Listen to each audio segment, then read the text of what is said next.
when you think about your career journey, the job title that you do, might change, but I think your personal inclination to be curious or to behave in a certain way, like that is the common thread that will serve you, throughout your career. And I still, 25 years later, I still see that in my own career, even though the jobs and pathways have changed. Welcome to the Unblock Yourself podcast, where we sit down with people who are chasing their dreams and bringing them to life. Today, we're hanging out with someone we've wanted on this podcast since the day we started it. His name is David Priemer. He started his career as a research scientist and then fell into a 20-year sales career by accident during the dot-com boom. After leading sales at a company that was later acquired by Salesforce, his path in the corporate world was pretty much set. David shares how he began sharing his ideas and perspectives on the art and science of modern selling, which really opened up his voice and eventually led him to leave the corporate world and build his own business, Cerebral Selling. His work has been featured in the Harvard Business Review, Forbes, Entrepreneur, and Inc. He's written 2 best-selling books, Sell the Way You Buy and The Sales Leader They Need. We covered a ton in this conversation. His recent TEDx talk, yes, TEDx talk, his cancer diagnosis, and the huge shift in perspective that it gave him, along with the unexpected lessons it taught him about his favorite topic, sales. And one of my favorite moments is when he talks about how we're constantly overestimating the risk of change, as we all do. Honestly, there's so much gold in here. If you're in any type of sales role, you should definitely read his books. But first, you should listen to this podcast. We hope you love this conversation with David Priemer. So we're gonna hit you with a really hardball question, really to open things up, because this has been the subject of debate since we first met years ago. And whenever I introduce you to somebody, this always gets asked to me. So we need to solve it now, once and for all. We have Canadian and U.S. listeners. For Canadians, they know this, but for others, premiers are people who have political power and authority in this country. Your name is David, I believe it's Priemer, but we need you to actually nail this for us, because it's spelled Priemer, it's spelled Priemer. So once and for all, final word, how do you pronounce your name? Yeah, people have like automatic dyslexia when they read my last name, because it's kind of a unique last name. Yeah. There's not a lot of people with it, and in French, Priemer is like, it means first, and so being Canadian, people want to Frenchify my name all the time, but it's spelled differently. It's P-R-I-E, not P-R-E-M-I, right? And it's pronounced Priemer. So just, it's like a long E sound. If you think about it as P-R-E-E-M-E-R, then you'll get it right. But it's funny because people who've known me for a long time get it wrong, and I don't always have the the nerve to correct them. And so people who've known me for a long time say it wrong all the time, and I'm like, okay, eventually I have to correct it. But it's pronounced Priemer. So there you go. You just let it slide. Like, it's fine. I'm sure it happens all the time. Well, we've met before, actually. David, I don't know if you know that, but this is pre-COVID. I actually think it was like February maybe 2020. I did an in-person sales program in Toronto that you were leading. So we've met a while back. So nice. I feel you're trying to like Maury Povich trap me here with like, oh, isn't it true, David, that we've met before? No. Do you remember? No, nothing like that. Anyway, we're going to talk about your work as a sales trainer and as an author and some of that, David. But we're just excited to dig into a bit of your journey, but also you've had so much exciting stuff going on lately. If we could start here with your trip to Philadelphia a few weeks ago, where you ticked off a big to-do on your bucket list. So can you talk to us about what it was like to become a TED speaker and what that whole experience was like? Yeah. The headline is, it was a ton of work, but a lot of fun. I believe, when you're trying to unblock yourself and go out on your own and do your thing, like, part of the reason you do these things is just for the sake of doing hard things, to kind of, to your point, like, take it off your list. And I always said, like, when I made my list of things I wanted to do, doing like a TED Talk was one of them. Not because, again, like, it's not a money-making proposition. You don't get paid to do a TED Talk, and quite the reverse. I paid to do it. And in fact, when I told my kids that I was going to do a TED Talk. They lost their shit. And they're like, Dad, like, we got to come with you to like do the TED Talk. So we turned it into like a whole family, experience for Aw. those few days. And they had a blast just kind of, being part of it and meeting the other speakers and seeing the talk. But yeah, it's a ton of work because unlike a normal talk for people who give talks out there, it's number one, it's memorized. So it's word for word. You have to say the thing, which is unusual because usually when you do it, I could do a keynote for 2 hours and I don't have to memorize it. So you have to memorize it word for word, but then have it come off as just sounding like a regular conversation. And it's kind of like competing in the Olympics where you have 2 minutes to do your sprint or you swim the pool, and no one sees everything you've done before then, or what you do after. And it's like, like you just want to nail that like 10-minute talk or however long it is. So anyways, it was a ton of fun. I went on a lot of memorization walks. I would just walk around the neighborhood with my script and learn like a few lines at a time and just like repeat. But, it's a good lesson for anyone, when someone makes something look easy, it's because they put like hours and hours into it to make it look that way. And when you see other people, let's say you see another practitioner who's like, oh, I'd love to do what this person does one day. It requires a ton of effort and practice to get to a certain, I'm not like the best TED speaker ever, but like to get to a level where it's like, yes, this person can do it. It takes a lot of work, but that's the whole point. Like you're doing it because you're into the journey of that mastery, and that comes with the accomplishment. So anyways, it was a ton of fun, learned a lot. Family loved it, and it was great. Aw. And I feel like you've done a lot of exciting things, a lot of big things. You've written books, you've built your business ground up. Where does the TED Talk fall on the like scale of holy shit, I did this thing? It's like, I've been doing this, in terms of my own practice for 8 years, and it's like at the top. Yeah. It's up there with like writing a book. It wasn't like, oh yeah, I could have done this, 4 years ago and it would have been equally good. It's definitely a sense of accomplishment. And I will say as well, and this is something I didn't fully appreciate at the time, because I mentioned my kids. When I wrote my first book, my kids were, this was in 2020, this is when it first came out. So my kids were smaller. And what I didn't appreciate at the time was the impact that writing the book would have on them. Because these days, when your kids say like, oh, like, what does your dad do? Like, they don't know. Like, it's unless you're an astronaut or a fashion designer or, like it's a baseball player, it's hard to describe, what you do. But what they would say is they would say to their friends like, oh, like, well, he's written a book, like, here on Amazon, or they'll kind of look it up. And it does a couple things. Like it normalizes hard things for them. And I didn't appreciate the impact it would have on them. Even the TED Talk, right? So when they found out I was giving a TED Talk, and I told you they lost their shit, they were so excited and so proud. And now I see it. Like I see that they want to do hard things because Dad did hard things, and it seemed like something that was achievable. So in a way, now that my kids are older, doing it now was a good thing. Like I don't know if they would have appreciated it when they were little. Now they get it more. So it's not the reason to do hard things, but for all of you out there listening to this, don't underestimate the impact that doing hard things has on the people around you. Yeah, exactly.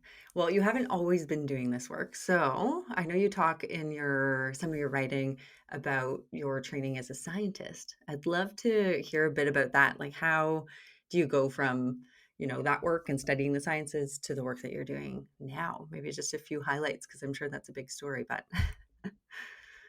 Yeah, look, so I have 3 kids, and my oldest, told you, was in 3rd year. My middle child is going to university next year, and so there's a lot of thought of like, what are we going to do when we grow up, and what are we going to learn, and like, how do we navigate and chart that career path?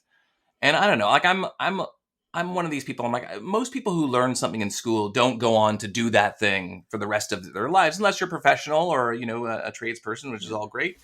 And I was no different, especially in sales, because we don't teach sales in school all that much. And so it's not a thing that you grow up thinking that you want to do or be. Also, because, people hate salespeople. So it's not like emergency room doctor. We're like, oh my gosh, that's so awesome if you could do that. So I started my career as a research scientist and then got into sales by accident at the turn of the dot-com boom, where I joined a startup. I didn't know it was a thing that you can do, but while I was doing my graduate work, I had participated in some career fairs where they had some recent grads come back and say, "Oh, like, did you know you can do consulting? And there's a world that's beyond science and engineering." So that's kind of where it kind of planted the seed. And then, joining a startup at the dot-com boom was like a really cool thing to do. So I decided to do that. And I fell in love with sales because to me, it was like an engineering problem. When you say things to people like this, they get it. But when you say it like this, they don't get it, and in this case, this person opened up to me, and in this person, the case, they shut down. So there was all these like trends and patterns. And so as someone who loves to be curious and discover what these pathways are, sales was like just an amazing playground to do all that. But then I also realized, when you tell people you're in sales, you become the enemy. And so it's part of this thing. You love this thing, but then people hate you. So how do you do this job in a way that helps you, maybe rehabilitate the profession, but also allows you to do it with kind of high conviction? So anyways, I fell in love with sales, and I spent the next, I'll call it like 20 years across 4 high growth tech companies. They all ended up being acquired. My third company was acquired by Salesforce. I came over with the ship. I was at Salesforce for 5 years. I ended up running small business sales for the Eastern US for Salesforce. And that's where the journey began. And that's actually where I started doing some of the writing. As you think about how do you navigate your career and get into the next thing, people sometimes will tease me and they'll say, are your parents angry with you that you spent all that time in school only to end up in sales, And I said, no, like I use everything that I learned as a research scientist almost every day. And in fact, when I was in Philadelphia giving my TED Talk, the first time I was in Philadelphia was when I was in grad school, and we made a road trip there for a conference that I was speaking at. And we were walking by the Philadelphia Convention Center where the event was when I was there for my TED Talk. And I was walking by with my daughter, who's now an engineering student. And I took a selfie and I sent it to my grad school supervisor, who, it's been 25 years since we worked together. But I just said, I just want you to know, and we've been in touch since then, but I said, I just want you to know, I remembered this experience with you. And now 25 years later, I'm here with my daughter. And I want you to know, like, everything that we did together, I still use every day, and I appreciate you. And I also didn't even anticipate the impact it would have on her, my professor supervisor, but she was so happy that, I shared that with her. And so I think when you think about your career journey, the job title that you do, might change, but I think your personal inclination to be curious or to behave in a certain way, like that is the common thread that will serve you, throughout your career. And I still, 25 years later, I still see that in my own career, even though the jobs and pathways have changed. I mean, even the name of the business, it's called Cerebral Selling, but you seem to bridge this gap between science and empathy in everything you do.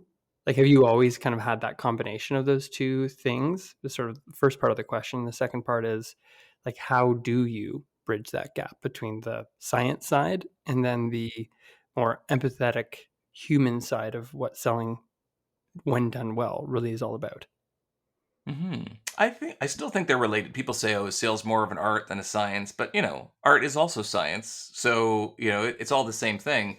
And here would be like an example. So I recently wrote actually an article about this. I was talking to one of my clients, a VP of sales, and she said, we have this problem where we call our customers and we have this initial conversation, and it seems to go well, and then like we never hear from them again. I feel like I feel like there's some unspoken objection here where they're not calling us back for a reason I don't know why. And I was kind of like, well, if someone's not calling you back, maybe you're not worth speaking to. Like, what are you, I'm saying it tongue in cheek, but also the truth. I'm like, what are you saying on that first call that makes the other person want to call you back? And so this is like where the empathy comes in. It's funny. I was working with a leadership team at Salesforce, and they said, one of the things that we ask our leaders to do is engage in this executive alignment. So if we're working with a customer and the sales rep is talking to the customer, as the sales rep's manager, we need to be connecting with other leaders in that customer's organization and, to continue the conversation. And I said, I get why that's good for you. as a leader, it's good for me to have relationships with other leaders in the customer's organization so I can start calling in favors and getting insight and all the things. Like, I get why that's good for you. If I was your customer as an executive, why the hell would I want to be friends with you? And I say, I say this just, for hyperbole, to be like, like, this is what empathy is. It's like, why would they want to talk to you? Because the answer to that question is like, it does point you to the path of like, okay, here are the tactics I need to use. Here's the science I need to invoke, but like, it all starts with empathy. Like, why would someone want to talk to me in the first place? Why can't they just do this online? Why wouldn't they just want to do, or why would they just ignore me? Because like, I'm not necessary. Like, so it does start at this point of empathy, like thinking the way your customers think. And that's like in my first book, Sell the Way You Buy, that was the idea, is to say like, let's think about the pathways and mechanisms by which human beings make purchasing decisions so that we can sell to them like that. Like, it seems straightforward enough, but in the world of sales, there's a lot of things that people do where as an outsider, you scratch your head and you're like, why are they doing that? Like that stuff would never, and this is what the epiphany I had at Salesforce was that a lot of the tactics that my sales team was using was not categorically ineffective or unethical, but they're just things that like, if I was the customer, I wouldn't bite. Like, this stuff would never work on me. So then the question becomes, so that's the empathy piece. And the question becomes, okay, well then what would work on you? And then that's where the science comes in. Yeah, I love that. Like, actually putting yourself in your customer's shoes. Like, what a concept. You need to look at it from their point of view. I'm curious, David, like, how did that transition look like? Did you just, throw your corporate job away and go all in on cerebral selling? Or was there a transition period? Like, I'm curious what that looked like for you, especially having, a young family at the time. Yeah, for sure. I mean, first of all, I think a lot of people overestimate the risk involved in doing lots of things. Oh, I could never do that, and that just becomes this insurmountable fear. And the reality is, and this is with everything, is that it's not as bad as you think it is. But the way this started for me was when I was back at Salesforce and I had all these ideas percolating in my head. They said, well, do you want to, share? They liked when entrepreneurs come in from the outside, because they know in order to grow, like, we have to have these fresh ideas. So they said, hey, do you want to write for like the Salesforce blog? Like, you can write some articles and see how, and I said, okay, great. I'll write some articles. I also started running a bunch of like internal events and, things that were just kind of aligned with my mindset, some internal trainings and some talks, with the reps and so on. And so I started to write. And the great thing about writing, and this is my advice for like everyone, is like the act of writing and crystallizing your thoughts, does a couple things. It helps people from the outside understand who you are and what you believe. So if they're ever thinking of working with you or, in the future, you're not a stranger. They've already been exposed to your ideas. And secondly, and this is also one of those things that like you don't think about initially when you start writing, is that the act of writing actually crystallizes the ideas better in your own head than if you were just to spew these things. And I found that, I developed training programs and curriculum like over the course of the years. But when I started writing about those things and then writing the books, the curriculum got better because now I realized, what, maybe I haven't been explaining it the best possible way, because when you write something, you have to explain it in a way that resonates with someone when you're not sitting beside them and can elaborate, right? So I love the act of writing. And again, like, AI won't help you here. Yeah. Because it's just a shortcut that doesn't create the neuron connections that you need, right? So that's how it started. So I just started writing for the Salesforce blog, and then it started to get shared around. And then the content ended up getting picked up by like Forbes and Entrepreneur magazine. So I was like, oh, this is great. Like, I should just keep doing this.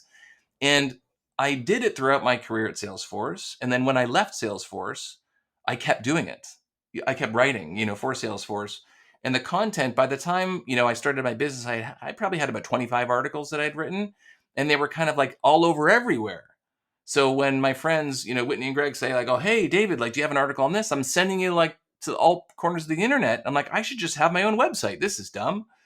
So I created Cerebral Selling one night just to have my own website to post content to. And that's where it started. So by the time, I'll yada yada this, but like by the time I started my business, I had lots of content, and I knew that the content had resonated because I had started a website for fun, out of the goodness of my heart, for free, And I think that's an important thing as you're trying to think about what is it that you're going to do, in terms of your business, or should I go out on my own? My advice is, number one, right. But number two is to look back at what you were doing for free out of the goodness of your heart because you were so passionate about it, and maybe turn that into your business. And that's what happened with me, where I said, this should be my business. Like, why is this not, Now, there were things that I did to kind of dip my big toe into the water of like, okay, how do I monetize it and how do I develop my curriculum and all that kind of stuff? But the initial spark was just the thing I had already been doing. There's so much good there.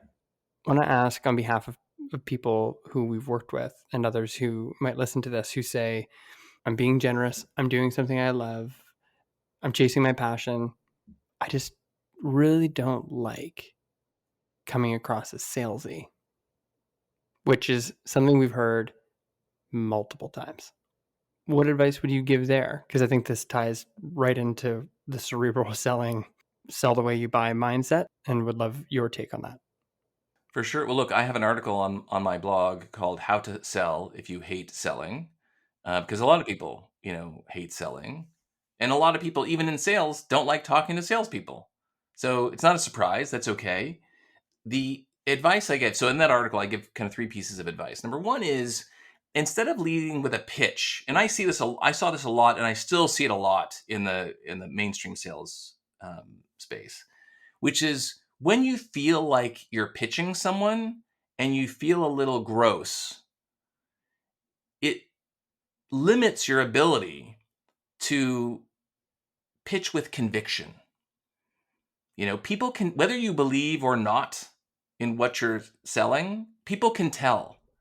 And I saw this a lot actually, like on the sales floor at Salesforce, where I would have a lot of these sales reps with like tons of activity, like lots of calls, emails, and like no pipeline. And so I would start to listen to their phone calls just to be like, maybe I can pick up on something.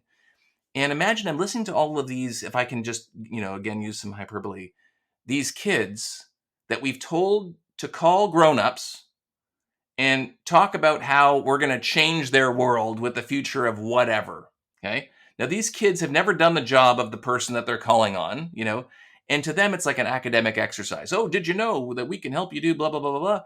And so, as you can imagine, when I started listening to these calls, I noticed that the reps sounded like they were bothering the customer. They sounded like one of my kids when they're about to hit me up for something they think I'm going to say no to already. Like, that's the way they sound, right? So I ended up writing an article in Harvard Business. This came out like over 6.5 years ago now. It was called How Younger Salespeople Can, Win Older Customers. And it was about this idea of like, how do you manifest conviction when you have none? And I'm not saying that as an entrepreneur who, let's say, hates selling, that you don't have conviction. You love what you do and you probably have a lot of conviction around it, but you don't like when it sounds like a pitch. So what I tell people is like, instead of leading with a pitch, lead with beliefs. Well, at Cerebral Selling, we believe that, at Apple, at Uber, at Tesla, whatever it is, like we believe that. And we drop what I call this a belief statement, that it sounds different. It aligns with the beliefs and feelings of your customers, so, like, for example, I might say, hey, look, at Cerebral Selling, I believe that people love to buy things, but they hate talking to salespeople, like something like that, where now if you believe what I believe, all of a sudden, now you're leaning in saying, well, tell me more. So I say, like, number one is to lead with beliefs and not pitches. And by the way, like the science, and I always go back to like the science and the data. The science and the data and the research says that the majority of buyers are belief driven, meaning they make decisions about which products and services to purchase, where to work, what companies to invest in, based on the alignment of the belief system, right? And you want an example of this? Look no further than Elon Musk, okay? What other car companies' value fluctuates up and down based on how people feel about the CEO, right? And what they believe. Yeah. I can't even name another CEO of any other car company, right? And so when Tesla stock, starts to tank because people don't like what Elon Musk believes, that has nothing to do with the car, right? Everything's good. So I say for entrepreneurs, like, lead with what you believe, not the pitch. Okay, number one. Number two, just tell more stories. Like, stories don't sound like pitches if they're done the right way in the human, in a human way. And in fact, my TED Talk, which I wish the video was out yet, it's not out yet, but it was about what I call the pitch formula, which is studying the formula behind how infomercial products are pitched, like the storytelling formula. And I break that down so that you can use that formula to be more persuasive in your everyday life. So if you're struggling on like, how do I tell the story of my product or service or solution? There's a formulaic approach. There's lots of different formulas, but like I talk about one in my TED Talk. It was the talk was called "Why We're Bad at Buying Things: The Framework Behind Irresistible Offers." So it's like how to tell your story. So I say, like, in general, don't pitch, just tell more stories, right? Because humans are preconditioned to storytelling and to listen to them. They're so much easier for you to tell and for your customers to retell inside their own organizations. And if you tell them the right way, there's going to be an emotional, like, stories invoke an emotional response. So that's great. And then my last piece of advice is just like create lots of content. I can't tell you how much business or connections I've made because of people who've read one of my books or read an article, and they're strangers and they reach out and they say, I think how you think, and we go from there. And now I don't have to convince them about anything because they've already seen it. This is so good. I'm actually taking notes because it's funny. Greg will not allow me on like sales calls that we do because I somehow convince people not to buy what we're selling. And to be fair, I've had a very successful sales career, but for some reason, when it comes to like selling what what we have, like it's so much harder than selling someone else's stuff. It's hilarious.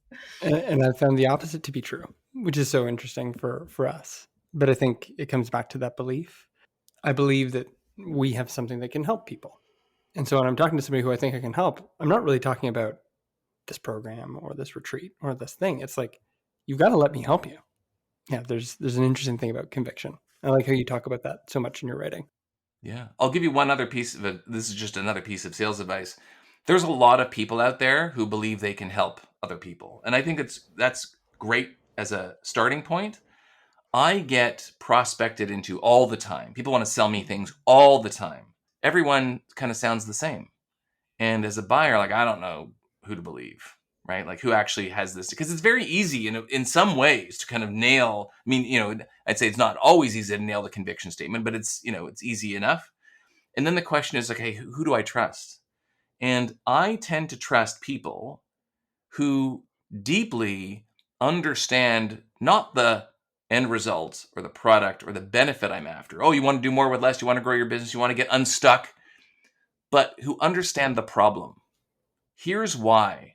Imagine you're on Instagram and you see someone who's like, oh, we'll help you lose weight and get in shape and get in the best shape of your life or whatever. It's like, how hard is that? Like, okay, diet, exercise, pill, like whatever. Like, that's not the hard part. The hard part is why, in the face of all of this knowledge, in terms of like how to solve this problem, why have you not been successful? For all the entrepreneurs out there, people are looking to get unstuck. This isn't like rocket science, okay? Start writing, lead with what you believe, take the risk, go out there on your own. Just do that. Like everyone says the same thing. The question is, why in the face of all of this knowledge of what to do, have you not done it? And so I always look to, and I say this to salespeople, the extent that you can go deeper into the problem, why it exists, why it's so hard to solve, what people have typically tried in the past and why that didn't work, that's where the trust starts to come to play. This is great. Thank you. Thank you, David. And we'll bring you in to rework all of our copy. Right. Yeah. Hey there, quick pause and we'll get right back to the show. In January, we launched Unblock Yourself, a program designed to help people take action on an idea or a professional change that they're looking to make. Since then, we've run 3 groups. Unblockers have launched new businesses or side hustles, they've changed careers and launched initiatives to power social change. If I'm honest, we wanted it to be good, but it's been even more powerful than we could have ever imagined. Our next group kicks off in January, where we'll be helping another group of people start the new year strong and in action. If anything I said excites you or scares you, it might be what you're looking for. Learn more at vienna-weights.com/unblockyourself or email us at unblockyourself@vienna-weights.com. All right, back to the show. Would love to make a bit of a transition because I believe it's a part of your story that informs some of how you think and some of just the conviction you have about your own work. Maybe not. Maybe this has always been a presence for you, but you were recording this at the end of October, which is Breast Cancer Awareness Month. And I think we can safely say there's probably not anyone who has not in some way been affected by cancer in their lives, either themselves or somebody that they know closely. But you have shared that you had your own journey with cancer and are a survivor. And you wrote about this. And you talked about, as you would, what having cancer taught you about sales. And you, in an article that we will absolutely link to in the notes for the show, because it's, I think, one of my favorite articles that you've written. I don't know how you feel about it, but it's one of my favorites. You had 5 things that you learned about sales. I love your take on 2 of those lessons specifically. One is that trust can be built instantly under the right circumstances. And then the lesson number 5 is be grateful that you get to do this. So can you elaborate on those 2 lessons of how that cancer taught you about sales and selling? Yeah. Look, I refer to this in the context of discovery as the science of self-disclosure. A lot of, especially in sales, I'll make the transition. A lot of sales treats the interaction between buyer and seller like one where if we just ask people questions, they'll answer us. Who's your boss? What's the budget? Who's going to sign this thing? How long has this problem been going on? How much is this costing you? Is this embarrassing? Like, no one's going to answer your questions just because you ask nicely. To do that, you have to get them to trust you and open up. And what I found, when I was diagnosed with cancer, I didn't want to tell anyone because I didn't want them to think differently of me. I hated people well-meaning people asking me how you doing, how you feeling. I'm like, I know you mean well, and I'm not saying you shouldn't ask, but I just didn't want to become that person where it was like now it's part of my identity, where it's like I'm always I'm stuck with it. So I didn't tell anyone. I mean, I told my family and certain people, but like I didn't tell my team at work. And shoot, it's funny. Like I didn't even tell my kids until they were older. Like and maybe until a few years ago, they didn't know. They knew daddy had a boo-boo and I had to go to the hospital and have an operation and all this kind of stuff, but like they didn't know the extent of it. And so I didn't tell people. But then there were people that I found I opened up to very quickly about it. And it wasn't necessarily, because I had known them for a long time or, anything like that. Like I had a colleague who was telling me about his father who was going through like a complex cancer diagnosis. And I started talking to him about that. And I had an old friend from many years ago that whose husband, passed away from cancer. And I kind of, we hadn't spoken in years and we started, talking about it. And I started to look at like, who was I opening up to and who was I not, when it was just like a regular person, I'm like, they don't need to know. Like, I don't want them to think differently of me. But when it was someone who I either could help with my story or I believed understood what I was going through, I would open up very quickly about it. And so I realized like that is exactly the same, in sales where people don't want to tell you things because you're the enemy, right? Until they appreciate that you're in a position to either help them or totally understand what they're going through, right?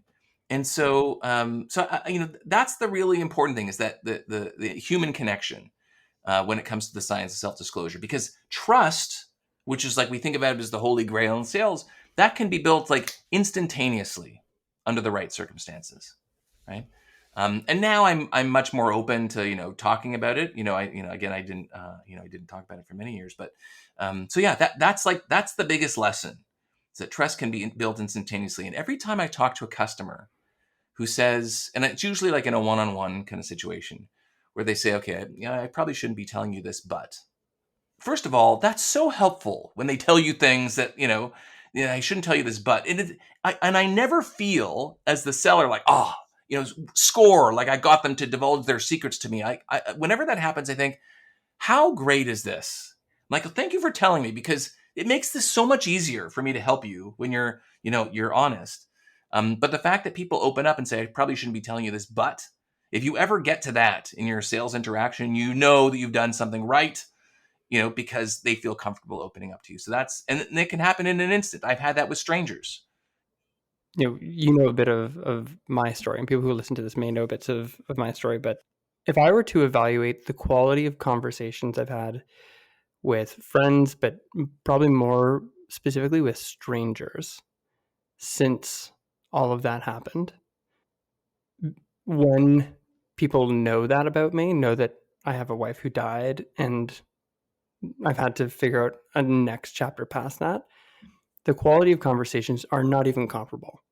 I've heard more stories of what people are going through and what challenges they've faced and what they've had to overcome.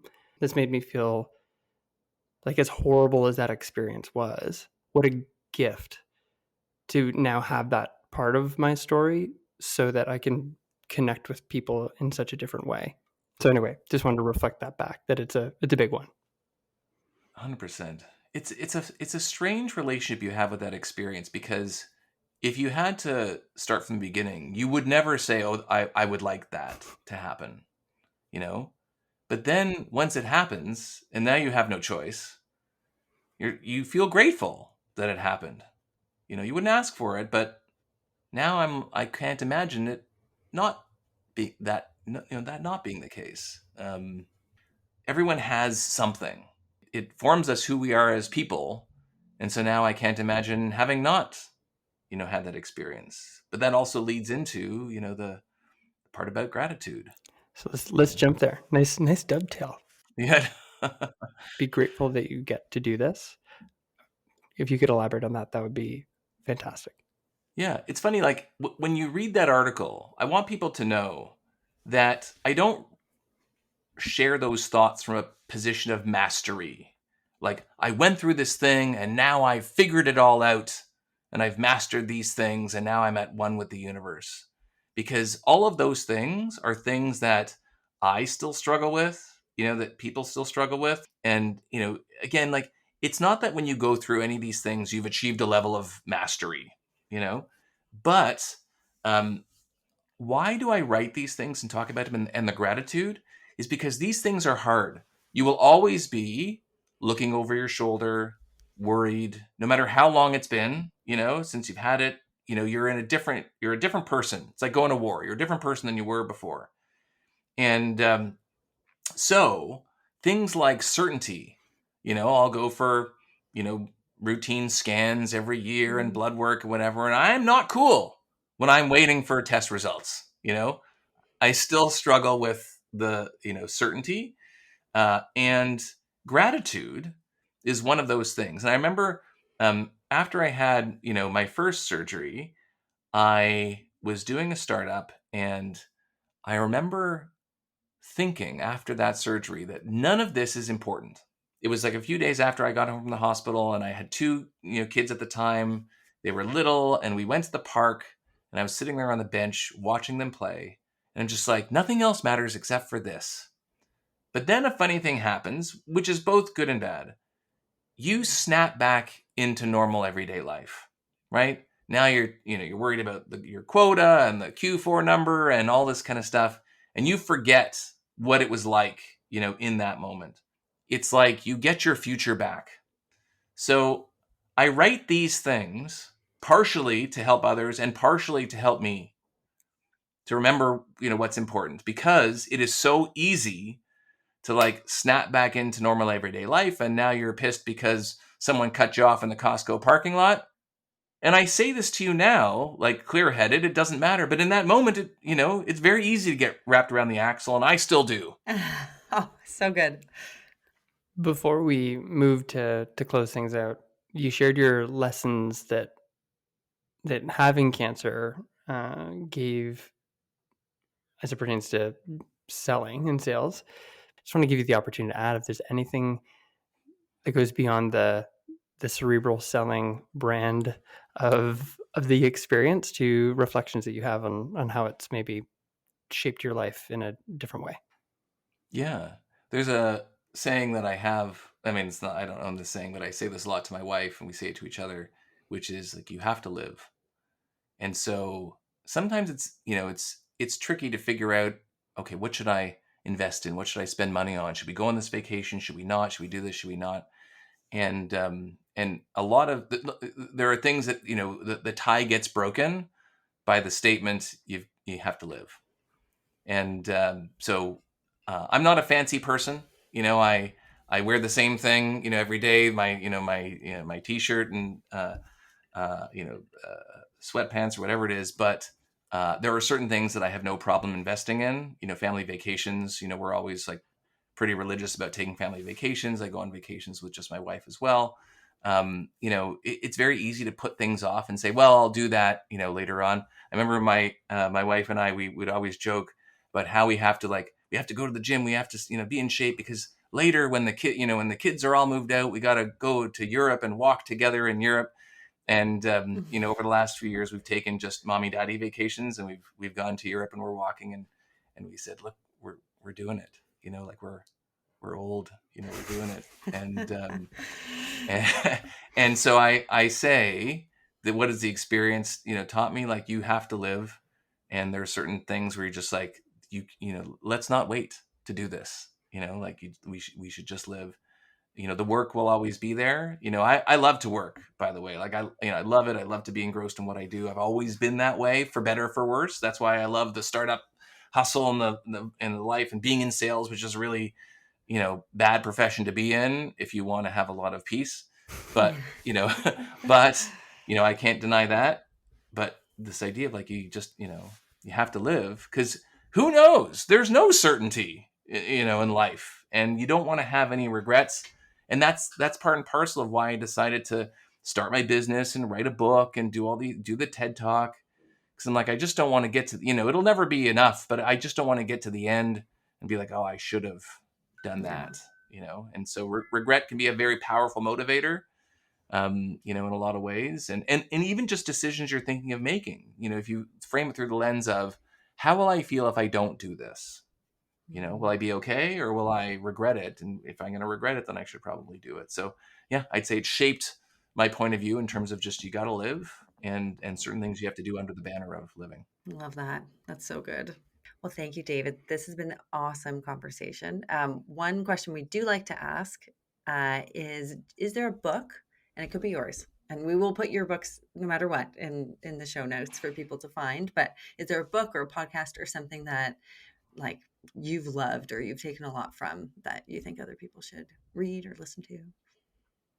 Yeah. Well, so, besides my books, one of my favorite books, not on sales, but just on everything, is called The One Thing: The Surprisingly Simple Truth Behind Extraordinary Results. And people have maybe heard of that book before. I became like a one thing fanatic. So like, I have a couple different versions of it, but this is like apparently this one was released in the UK, and somehow we got our hands on it here. And this is kind of what it looks like. It's funny how life works. I was on a plane coming back from Dallas, and on my flight was one of my favorite authors, another page two author named Michael Bungay Stanier, who wrote this book called The Coaching Habit. I read an article that he wrote about how he, used this publisher, and that's how I found my publisher. I had never met him before. We were on the way back from Dallas, and we were sitting like a row apart. And I hate talking to people, like, randomly on, in the wild. And I said, hey, but I was regret. I'm like, if I don't talk to him now, like, I'm going to regret this. So I went and talked to him. But he posted the picture. He took a selfie of us and he posted it to social media. And then one of the people that liked the photo was Jay Papasan, who's the author of The One Thing. So I'm like, I'm going to shoot my shot. So I reach out to Jay and I'm just like, hey, I saw that you like this picture of me and Michael. I'm like, I just want you to know, like, I'm a huge One Thing fan. And he replied and he's like, oh, that's awesome. Tell me, like, what do you love about it? And so I'm like, all right, buckle up. You asked for it. And I wrote him like a thing like this. And he was like, oh my gosh. So we ended up having a 1 hour Zoom chat. And he invited me to be on his podcast, which they only record in on site in Austin. So we've been playing tag and trying to, I was actually in Austin a couple weeks ago, but he was not there. Anyways, so I love the one thing. And so it's a good lesson of like, you never know, like reach out to people, the authors of these books, Sell the Way You Buy. On the cover, it has a quote from Dan Pink, who I love Dan Pink. And people are like, how did you get Dan Pink to endorse your book? I'm like, I asked him, and he's a nice guy. So anyways, I love this book. The One Thing, The Surprisingly Simple Truth Behind Extraordinary Results. It's a book about focus.